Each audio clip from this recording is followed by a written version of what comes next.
The station where our veterans' voices are heard. MBR Talk. Hey folks, thanks for tuning in. You're giving veterans a voice today. Powered by WorkSimple, where we simplify your mission. Find us on the web at mbradio.us. Lock in every Tuesday, 8 p.m. Eastern, for Tracer Rounds targeting veteran resources. You wonder why life feels like chaos, like tracer rounds flying all around you? That's why I created the Tracer Rounds podcast. Every Tuesday at 8 p.m. Eastern, I help cut through the noise and point veterans to the resources they need. Since 2023, join me. To hear interviews with veteran artists, veteran business owners, and businesses that support veterans. Catch us on Roku, Amazon Fire TV, and MB Radio. If you miss a show, you can listen again on Wreaths Across America Radio every Wednesday at 3 p.m. Eastern. Tune in to see if you are on target. MBR, giving veterans a voice.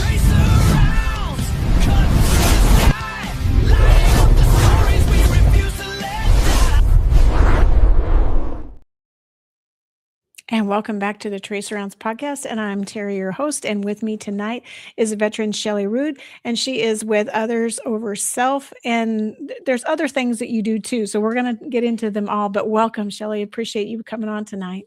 Terri, you're a legend. Thank you so much for allowing me to share the microphone with you. A legend. No. No, I think that's you. So can you tell us a little bit about your military service and tell us, maybe some highlights, some things that are really important to you about your military service or some good assignments that you had? And then so that kind of maybe we'll transition into what you're doing now. Oh, things that were important to me about my military service, everything and nothing at the same time. Oh, it's so much fun to tell the stories and to look back on the experiences that we've had, for good and bad, right? They make up who we are as a human. I did serve in the Army Reserves over a period of 16 years, and I do like to feel as though I am the least of these. I am not a combat veteran. I have served overseas. I did serve in military intelligence. I attained the rank of captain and did everything fun that comes with being a secret squirrel. Right. Towards the last years of my career there, I came to the understanding that what the military didn't need was one more intelligence officer, and what it really needed was another chaplain. We still have a nationwide shortage of chaplain. We have for a decade now, and I really thought that was my path and my calling, and I pursued it. And Terri, wouldn't you know that I, kind of had a very interesting medical incident, and then I was deemed not qualified to go back into the military. And so I found myself, after having walked this calling on the outside, not allowed to come back in. Oh my goodness. And, that was a defining moment for me, obviously, to really figure out, I thought I was called to do this, and God took me in a different path. A very scary path. Right. Yeah, that is. I mean, you're right. There isn't, first of all, my last assignment in the Army Reserve was at Southcom in Miami. And I'm human resources by trade. And when I got there, they're like, the sergeant major wants to see you.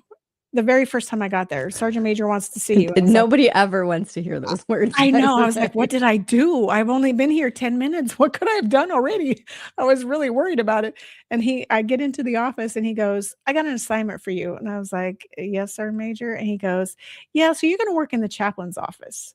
And I was like, we have one of those?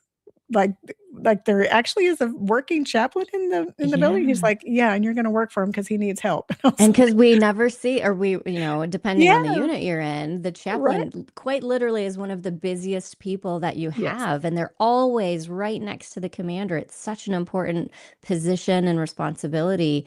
And it really is sad that we have such a shortage of it. And so whenever I get a chance to meet somebody that worked alongside the chaplains, please be good to your chaplains. Yes, definitely. Yes, they have big shoes to fill in the command and in the daily office settings. I mean, the chaplain was always busy. He always had someone coming in wanting to talk to him, or some proceedings he had to preside over, ceremony, what have you. So yeah, he was pretty tasked out. So all the reservists kind of helped give him a little support so he could do his job. So you're right. There is not enough chaplains, and not enough people know there's still chaplains out there because there isn't enough, I think.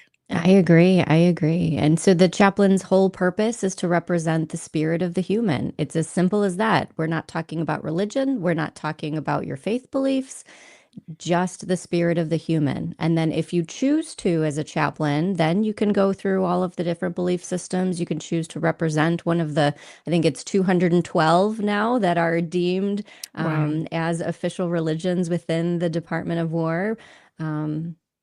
But just to care for the spirit. And that is the space that I like to hold in the work that I do, but not from a standpoint of a church. And so a little bit about that transition. When I got the final order that I was disqualified for Marine enlistment, Yeah. I remember sitting at a stoplight, and I really don't cry, Terry. I really don't. But there was this weird salty discharge coming out of my eyes. And I looked up past the light into the sky, and I said, why I thought that I was supposed to be a military chaplain. I really thought that I was following my calling. And I heard a voice inside of my head, very calm, say, Shelly, do you need to be a soldier to serve the soldiers? The Oh, perfect wow. question in the perfect moment. And I have never looked back from there. And so we continue on day after day to do the glorious work that we do. And we're bringing joy and peace to everyone that we're interacting with. And we do it through the lens of leadership development. We don't have to carry one particular belief system over the other in the work that we do, because those who are looking for those answers, they're there. And it's my favorite when we get to have those conversations. But Yeah. on the whole, as I'm sure you've found, military people and veterans, we don't really like to talk about spirituality. Yeah, I mean, I think, well, we don't try to talk politics or religion because somebody usually ends up upset. So we don't really want to upset, the cohesiveness No, of that's how you of get punched at the dinner table, right? yes. So yeah, I mean, I think people do just, generally say, I believe in God or I believe in this or that, but that's usually the extent of the conversation unless it's somebody that you actively worship with, then, maybe the conversation's a little deeper.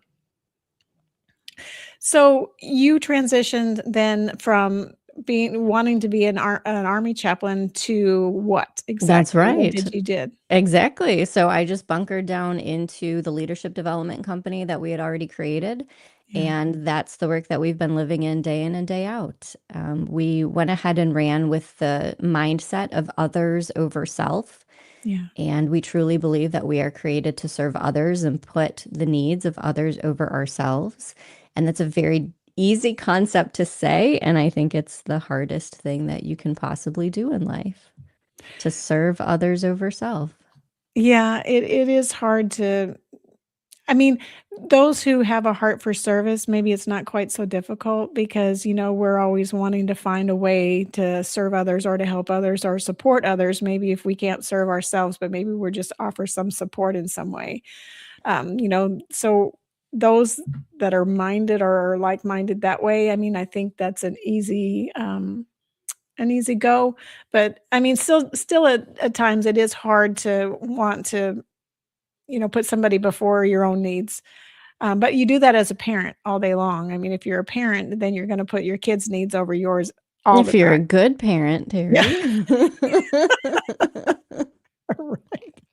Well, yeah, I can't always say that I'm a good parent. I try, but I can't They're always just say I always do it. there's this me culture, this you. Like, if I come from a world of marketing, and I come from being a broadcast marketing executive as well. And when you look at the scope of the messaging that we're being fed, there is so much about you. And so if you, I mean, just do a search for the top marketing messages that are out there, it's all about you. It's this me culture, me first, my needs, my individuality. And it's the opposite of the others over self mindset. I mean, just the other day, I'm going to actually write an article on this, but I came across an ad for TJ Maxx, and their new slogan is like, never uniform, always you. And my soul is like arguing with their new slogan because I get what they're trying to do. Yeah. But for those of us that have like worn the uniform, I mean, you can't just say that, right? Yeah. So just things like that, right? When we kind of back up and look at the culture overall, I do believe that in the military and first responder world, my husband's a first responder. It's very easy to sink into that. Oh yeah, I get it totally. Others of a mindset, right? Fist bump, love it. Yeah. But outside of our culture, that's not what we see. And I want more of it, right? And so we do the things we want more of, and that's what it's all about. Wow. So how long have you been doing this work now and had this others over self mission? Our company was founded in 2017, so we're going to be celebrating 10 years next Wow, year. that's awesome. Yeah, and we've been growing every year ever since. And one niche that we have found ourselves in is the woman veteran landscape, as it relates specifically to peer support. And that was a very interesting path that we've taken. And so if you'd like to talk about that, we can definitely go Yeah, down that road. definitely. Yeah, let's do. I was going to mention it and you brought it up, so now we get that opportunity. So I noticed there's a strong women's veteran, well, women veterans strong. I got to say it in the right order. And it's you sign up for it, and then there's a whole myriad of introductory messaging that comes along with it, and then an introduction to a small group to talk about women veterans, maybe not problems, but maybe challenges. Maybe that's a better word. Challenges and representation, or maybe in getting benefits that maybe aren't as available to women veterans or not as thought of as it would relate to a male veteran. I don't know. Tell us a little bit more about what you're doing and how you got started with that as well. It's all about living life together. What we've seen with a lot of the veteran care space is it's crisis responding, which has its place. It's absolutely necessary. Beyond crisis response, we just need friendship. We need really good, healthy people to our left and to our right that we can walk alongside with in life. You know, if you think of your grandmother or a beloved aunt from when you were younger, like some type of healthy female figure that was just there for you at a deep level. Do we have that in our lives? That's the question that my team and I started to seek the answer to, because to have that is very special. Yeah. And what we found is, yes, there's a lot of 911 hotlines and things you can call when you're in crisis. Sometimes we don't recognize we're in crisis. Sometimes it's way too late by the time we recognize that we're there. So there has to be that preventative measure. There has to be like, what is before the crisis? You know what's before crisis? Life. The wilderness is what's before crisis. And we just need good, healthy people to help walk us through the wilderness and be in it together with us. You know, when you think about your great aunt or your grandmother, are you going to call her at 2 a.m. to pull your car out of a ditch? No. No. Does that mean she doesn't love you? No. It's a different type of love and care. And so that's what we provide to our women through our women veteran services. And you mentioned Women Veteran Strong. That is the name and the title that we had been running with for many years. And you know, Terri, I'm excited to talk to you tonight because there's a transition that we're in this year. So what we've noticed is that there's a lot of angry women veterans.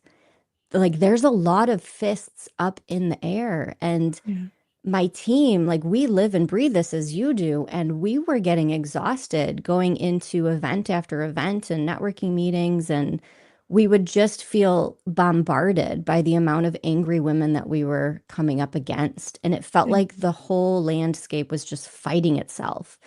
And so as a team, we decided that we were going to do something different. And that's where we came up with the idea of let's turn that fist into a flower. Right. And so we've walked down this path of what are women veterans? And we landed on the understanding that they're wildflowers. They're incredibly resilient. They grow in the worst territory that you could ever imagine. I mean, who out there has been at ranger school and they turned their head and they saw that little bluebell pop up in the middle of nowhere? Like, there is so much power in being a wildflower, and it's a thing of beauty, it's a thing of resilience, and there's different kinds of wildflowers. And so what our team has done is we've created the Wildflower Personality Assessment for women veterans specifically. Oh, wow. And you can pop on there, you can take the assessment. It takes about 10 minutes, and you can learn which of the 8 wildflowers you are. And that assessment leans into the type of communicator you are and the type of processor you are. See, because what was happening, Terri, is we noticed with a lot of our angry women and our non-angry women, we were battling with who we are and not having that next level of self-awareness. So by taking the assessment, the first thing that we gain is that self-awareness. And by doing that, get ready for this. Okay. When you're more self-aware, you can become more others aware. So now we're talking about social awareness. Yes. How many times have you been at a veteran thing and somebody has triggered you because they didn't, watch their P's and Q's? They were blabbing an inappropriate story that you didn't want to hear today or ever, but it just came out after you, right? And so we teach that self-awareness, which becomes social awareness. And that is how you end up with this beautiful transition of fist to flower. And what do you end up with? A woman who is at ease. She's at ease. So it leads to emotional intelligence too.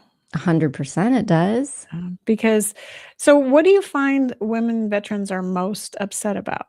Is there a common theme, or is it just all over the spectrum of issues and situations, or is there really a resounding, like, this is what's going on and this is what's really driving this emotion? That's a great question. I think that one of the top words that we can put in there is betrayal. Whether it's self-betrayal, we did things that we shouldn't have done or didn't agree with. We don't love ourselves enough to forgive ourselves of that. Maybe institutional betrayal. That is extremely common. I know I was betrayed by the military when I was in. I was betrayed by my ex-husband. There's right, when you're betrayed by something that you love and you give your all to, the healing that needs to come from that is very hard to allow yourself to have. So betrayal is definitely one of the biggest things that women veterans are facing. Do you think there's a disparity in women being recognized as veterans too? Do you think that, like, if there's a male and a female together and they're at some event and they assume that the man is the veteran versus the women being the veteran, do you find there's a lot of that too? I mean, like, of course there is. I walked into the American Legion the first time. She goes, "Oh, you're with the Ladies Auxiliary," and I was like, Yeah. No. "No, I'm not. I'm Yeah. I'm a And veteran." and that's Oh, awful. And it feels awful. And it should feel awful. yeah. And I want you to feel how awful that feels. And it's important that we move past that. Otherwise, we're angry all the time, because here's the thing, right? Yes, it happened there. It's going to happen next week. It's going to happen a month from now. It's going to happen 2 months from now. I've been doing this work since 2019. And you know what? It was happening then. It was happening in the 50s. It was happening in the 20s. Like, True. this is not going to stop anytime soon. Yeah. And that sucks. And I'm sorry that is how it is. It's getting better. I It's think so. absolutely getting better. Yeah. But I don't think it's ever going to go away. Right. So how do we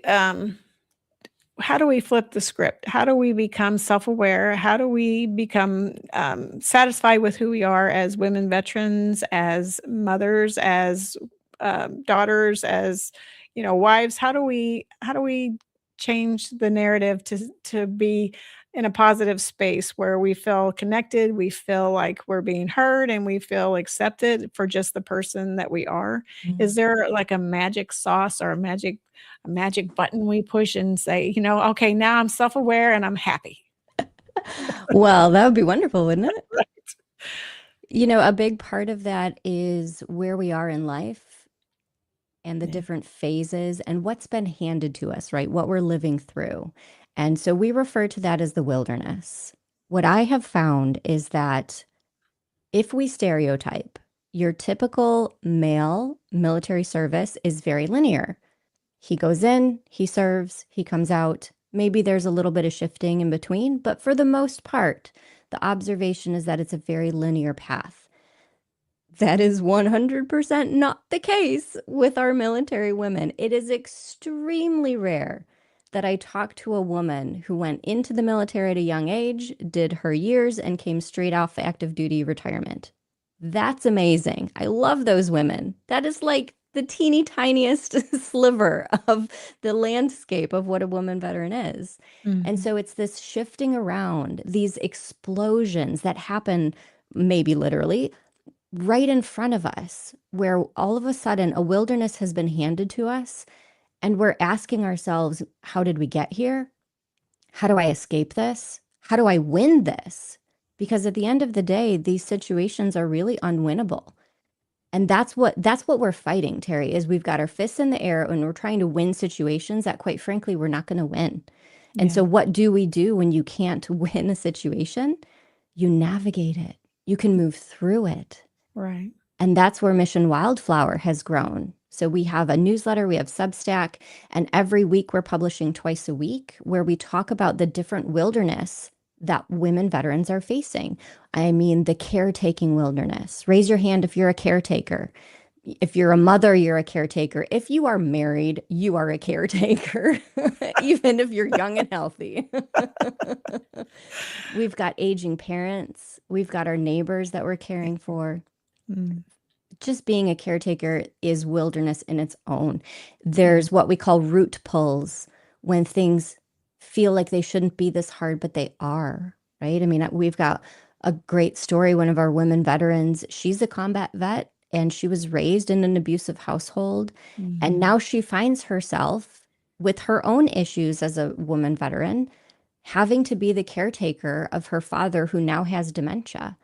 Oh, man. And he's got nobody else. So she's going to visit him in the hospital and he's continuing to verbally abuse her like he has his entire life, right? Can you just feel the strength that that woman must have to be able to sit in that wilderness as a caretaker? Yeah. She's not going to win that situation, is she? No. But we can be right there with her and we can help her navigate it. Yeah, that's a difficult space when your parents, need care and they're not aware of the level of care they need, and then maybe are not appreciative of what you're doing for them. Even and maybe we aren't as kids appreciative of what our parents do for us. I hope at some point in time we tell our parents, thank you for what you did, because we know it was a sacrifice. And we know Yes, we every weren't parent is easy, waiting for that moment. right? We know we weren't the easiest of kids to deal with. So, hopefully everyone's out there thanking their parents right now for all they did for us. But when the tables are turned and we're the caregivers or the support for our parents, it really is a challenge and really is difficult, because the parents feel like, well, why are you telling me what to do? You're the kid. And so it's really hard. And then when they're not appreciative of you caring for them, that makes it double. It makes it double, double absolutely. hard. And it's not just the parents. I mean, I found myself as a caretaker to a husband because he was an Army Ranger. We were married for nearly a decade, and he definitely found his way into alcohol addiction, wouldn't admit it and couldn't get out of it. And so these types of situations are very complicated, right? And I speak to you as a woman with lived experience. Like, I have been through some stuff. Right. And, right, nevertheless, we don't stay there. We navigate the wilderness. We get our brethren to our left and our right, and they just walk us through. And we will maybe get out the other side of it, or maybe not, right? I mean, maybe if you are the mother of a special needs child like I am, you're a caretaker of that for the rest of your life, if you so choose. Could you choose to walk away? Yeah, some people do. Yeah, that is difficult. Having children in general is difficult, and then adding a level of complexity to that, really talks about resilience of the person to be able to handle that. So obviously you're very resilient in dealing with all these different things you've faced in your military time, and then on the civilian side, when you've been navigating some of these difficult situations. I applaud that for sure, because It's tough. It is tough. And Terry, I don't know that I'm any more resilient than any other woman veteran that I've met. I mean, these life quakes that we live, this type of wilderness, it exists everywhere.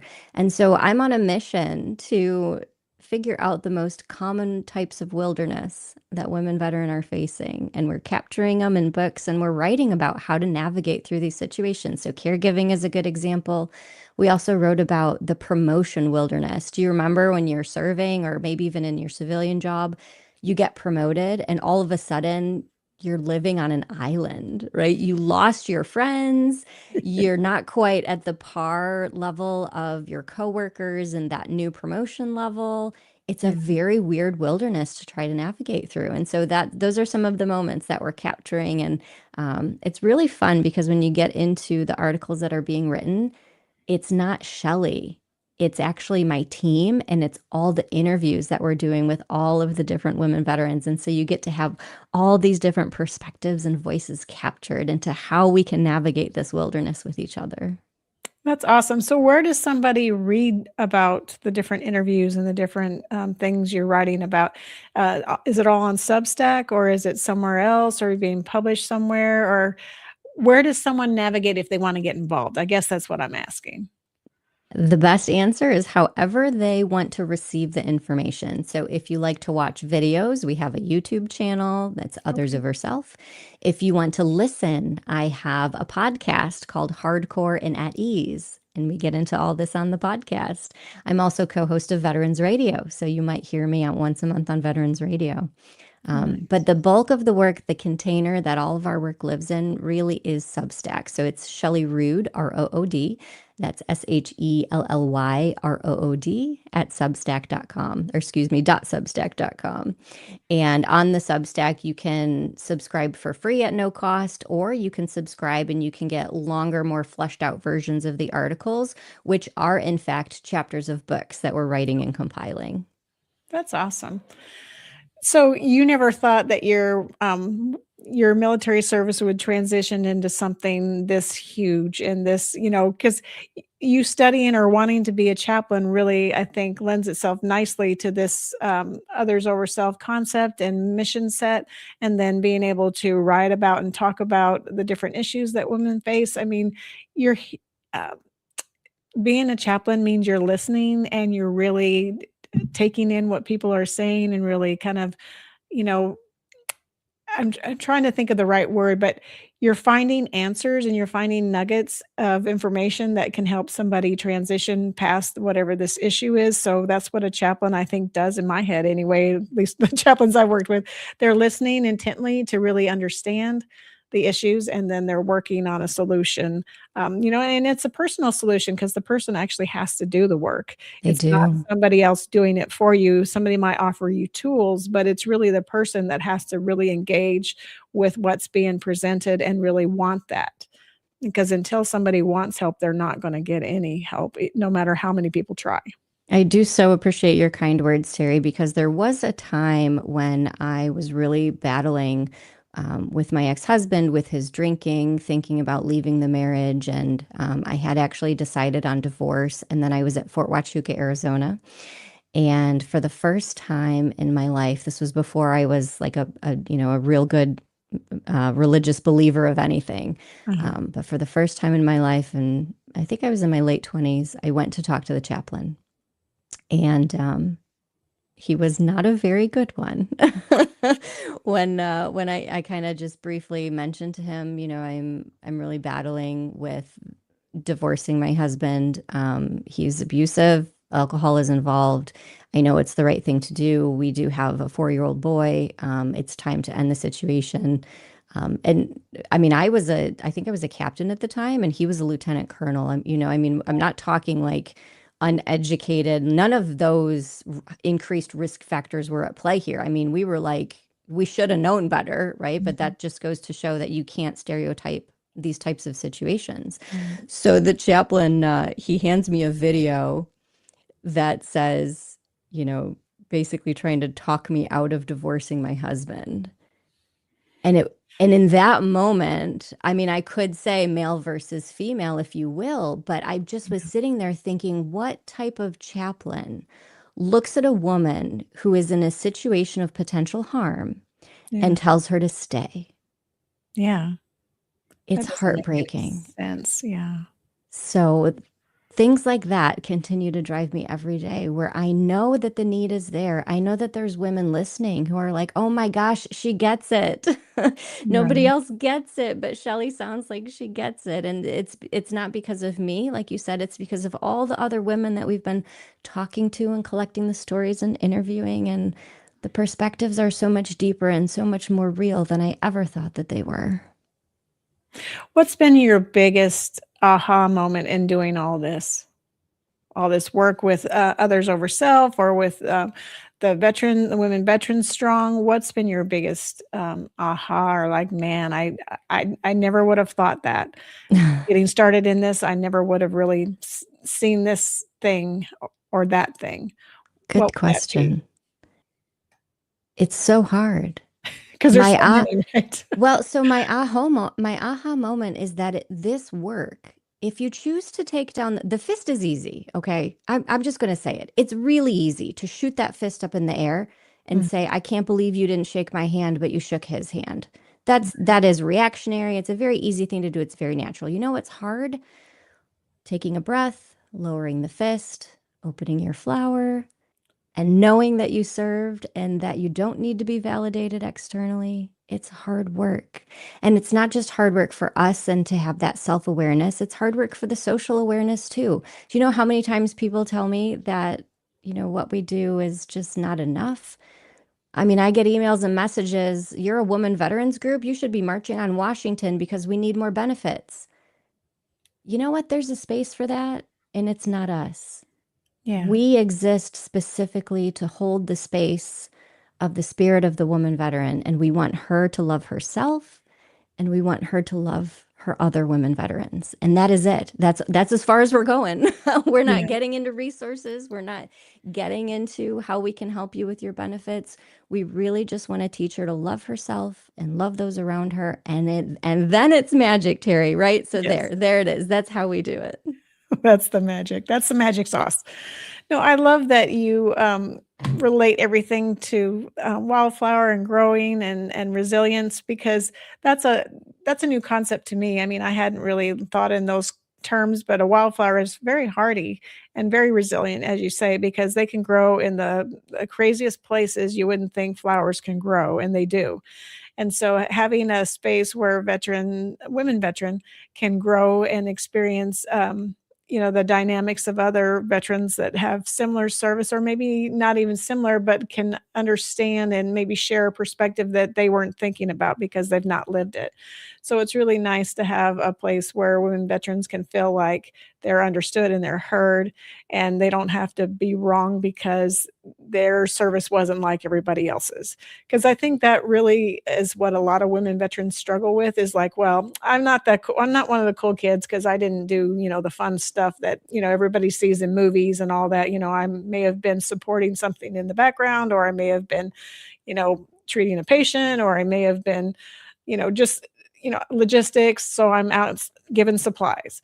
So like my service isn't the same as somebody that's out, doing missions and then coming back in and out of the wire, or maybe they didn't go overseas at all and they've just done stateside duty, and just working on things around here that were very important so that people could go overseas and do things.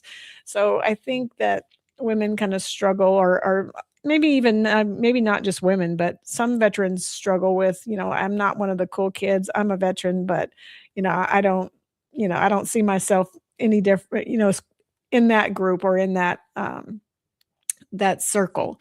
So is that a lot of what you hear too? Is people downplaying their service and downplaying what they've done?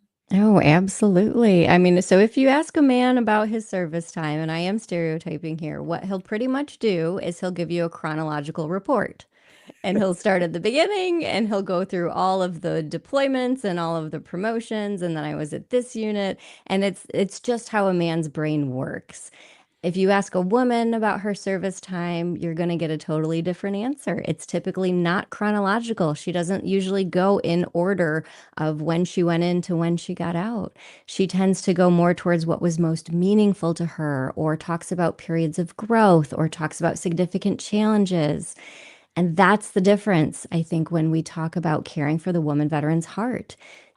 I do believe that men and women can perceive their value through their performance, especially those of us that work as first responders and military and veterans.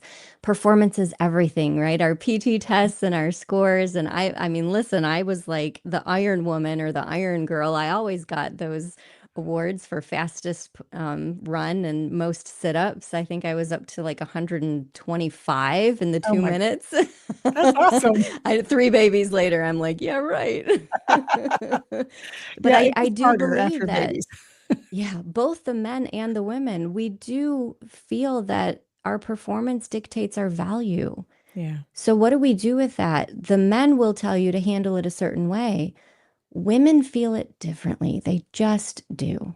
Yeah. They just do. And so I really felt like there was a need and a crying in the woman veteran care space for something softer, for something that rides the line where I'm not boho. Like my podcast is called Hardcore and at Ease.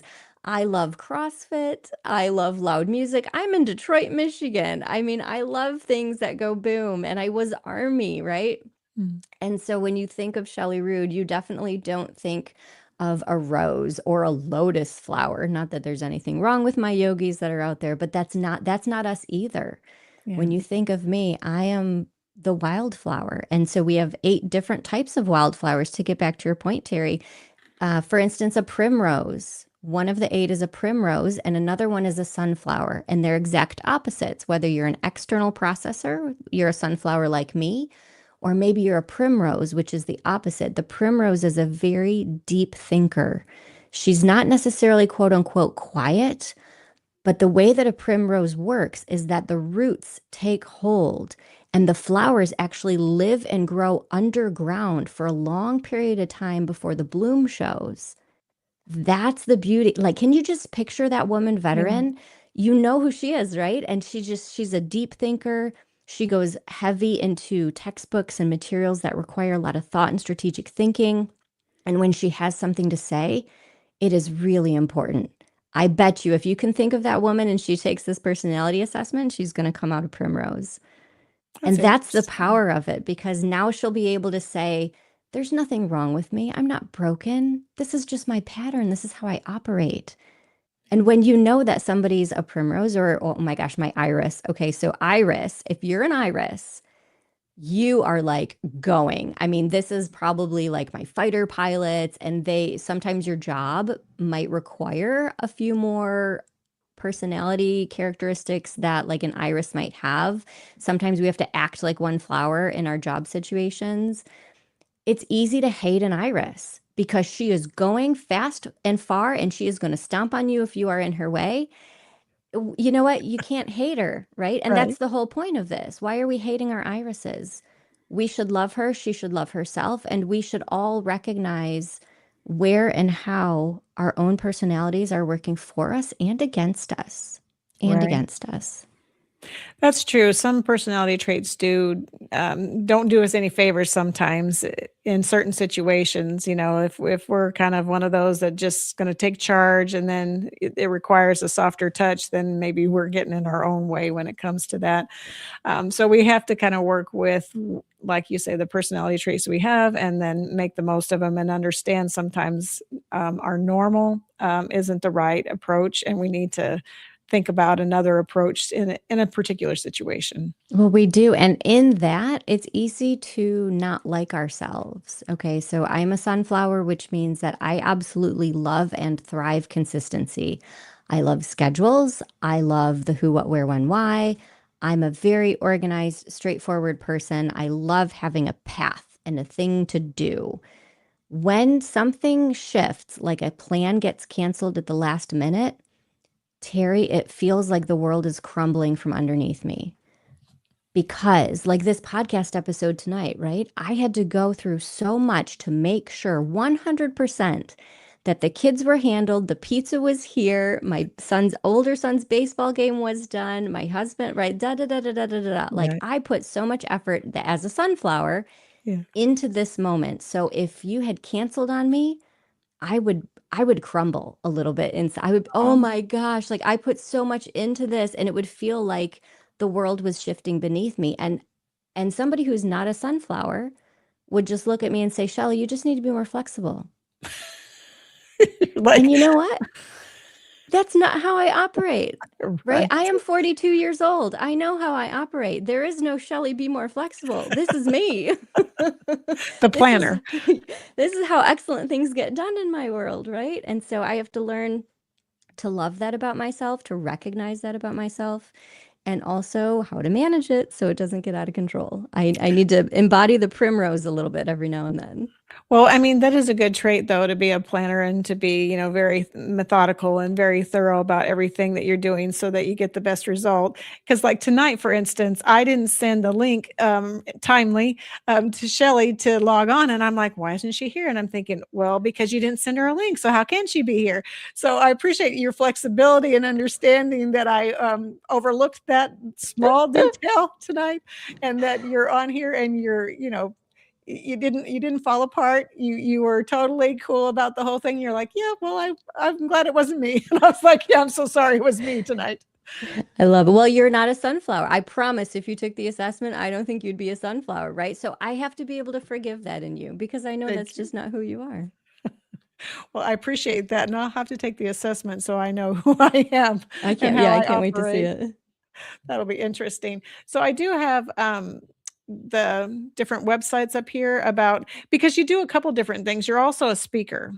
And you Oh, sure. also, yeah. So can we talk about that too? So one is the mission, ambition, and it's the leadership component, and then the others over self is the uh, mentoring and the small groups, and making a difference that way.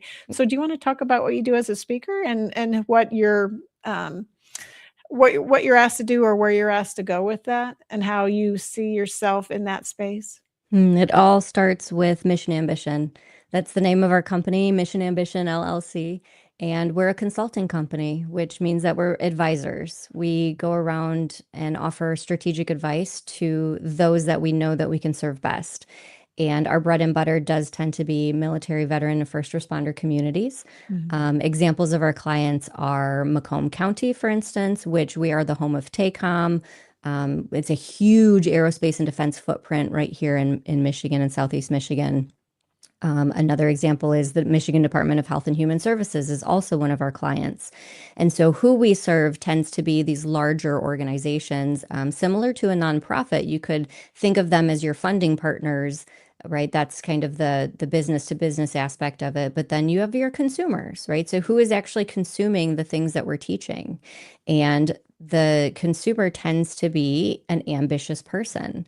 If you're going to follow Shelly Rood, that means that you are ambitious. There's something inside of you that is calling out, I want to fulfill my purpose. I want to go for more in life. I'm not happy with where I'm at. And that is the heart that we try to tap into because if you lose your ambition, how sad is that? Yeah. Right. And I worry about this lack of desire to go after things that I'm seeing.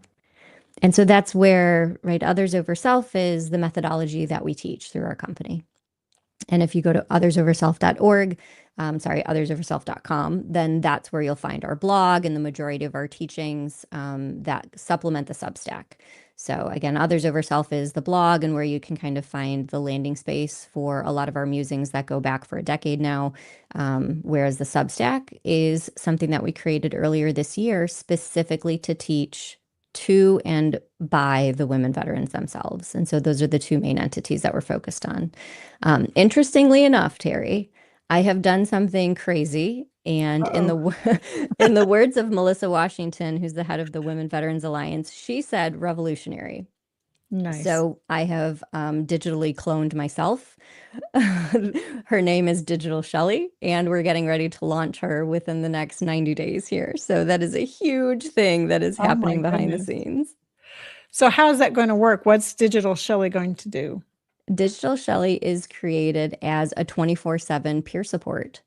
Oh, So you don't have to be a woman veteran to interact with her, but that is where the basis of her knowledge comes in. So Terri, if you would imagine, she's an AI that you can interact with, both you can text and chat with her. You can also call her, and she has a version of my voice, and you can have conversation. I have coffee with Digital Shelly almost every morning.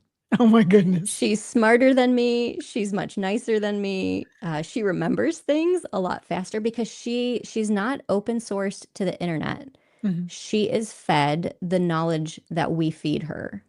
And so every single podcast interview that I've ever done, every interview that I've ever done, every article that I've ever written is inside of Digital Shelly. And she can recall it just like that. Whereas my the real goodness. Shelly, it's going to take a while for me to find that link.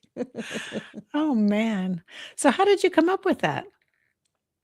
Great mentorship is the answer. You know, Mhm. when you look at the women veteran care space, we've been doing this in Michigan since 2019. Yeah. We have 11 small groups just in the state of Michigan. We're expanding to California, we're expanding to Oregon, we're expanding to Florida, and we needed to figure out how to scale without losing the quality of service that we're already providing. Yeah. And so I'm actually working with mentors, Eddie Yoon and Christopher Lockhead. They're known as the category pirates. And they are two of the smartest business minds that you will ever come across. And I give them full credit for the encouragement and the development of Digital Shelly. That's awesome. I wouldn't even thought of doing that, but I think that's amazing. And I think it's even more fun that you talk to Shelly every morning and you have coffee. She's so smart. I love that. That's amazing. So, in a small group, can you be somewhere else in the US and still be a part of a small group with the women's program? You absolutely can. So our Mm. peer support program, we call Be at Ease Woman Veteran because that's the aspirational identity. We want her to really be at ease.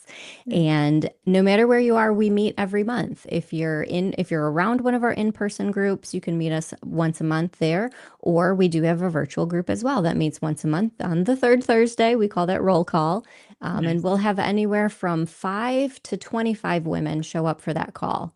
And then we have multiple facilitators on that call. So the whole purpose of it is to break up in small groups and have those meaningful conversations. We're not getting into therapy. We're not here to be therapists. We are here to talk about forward thinking materials and to do life together. So a good example of what we did actually last week on our roll call is we did storytelling, and we taught the principles of how to take a memory and turn it into a story. And so we would have one woman in the group share just a random military memory that she thought was a lot of fun, right? Only fun. We don't want to we don't need to be triggering people here. So like a military birthday, for instance, that you celebrated overseas or without your friends and family, like tell us about that. So a woman would share that memory, and then the other women had permission to challenge her to go deeper in that memory and pull out the things that make it a great story. Like, what did it smell like? What did the room look like? Was it hardwood or carpet? And so by the time the storytelling exercise was done, she had not just a memory, but a really good story, and she could remember that so much better. So just a good example of what we do in our peer groups. That's awesome. I need to tap into all that. I haven't quite gotten there yet. There's a point in time where some people get overwhelmed. There's so much information. Sometimes people are overwhelmed and they're afraid to get started. Well, I think that's me. I think I'm afraid to get started. So, so I'm going to do that though. I'm going to challenge myself to step one foot forward and do that, because I think that's really the key is progress, any kind of progress, just It moving is. forward, just an inch is still progress. And you know, Terri, what we say the first thing to just get started with anything Shelly Rood or Mission Wildflower is the Substack, Okay. because it's non-evasive. You don't have to pay money. You can just consume all of the goodness and all of the wisdom, right? And if you're reading these articles that come out and if they resonate with you, you will find yourself intentionally wanting, right? That curiosity will be sparked and you'll want to dig deeper. And then you'll be like, oh my gosh, I want to read this full article. Maybe I do want to interact with Digital Shelly. Maybe I am ready for a peer group. I mean, going to a peer group with other military women is terrifying. I think so. So I'm not saying, right, that's what we used to do, right? We used to just say, come to group, come to the peer group, come to the group, meet the women. And you know what? We weren't doing justice to how hard that act really is for us.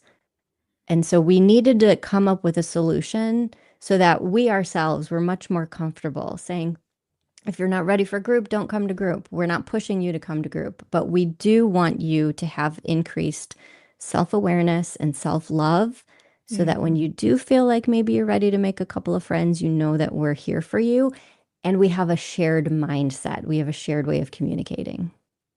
I love that. And I'm definitely going to look it up and start that way because I love that you have dual entry. Like there's a couple ways to engage. You don't have to just do one form of engagement because like you said, everyone is a little bit different.